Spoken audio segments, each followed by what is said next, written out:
Ngayon guys, mag top up tayo. Lagyan natin ng load yung credit wallet natin. Kukuha tayo sa cash wallet. Open lang natin yung move it up. Tapos pindutin natin tong earnings. Pindutin natin tong credit wallet. Pindutin ulit yung credit wallet.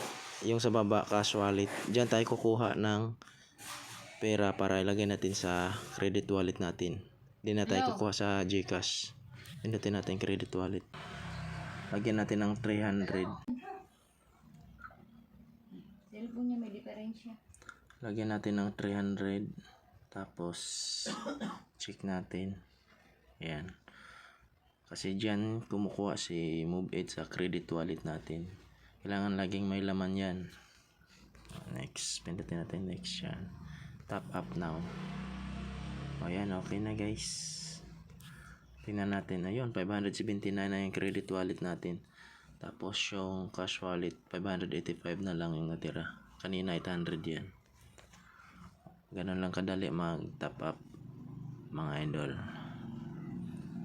Para lang ito sa mga baguhan yung hindi pa nila alam kung paano mag-top up sa ating mga credit wallet. Okay, thank you guys. Bye-bye.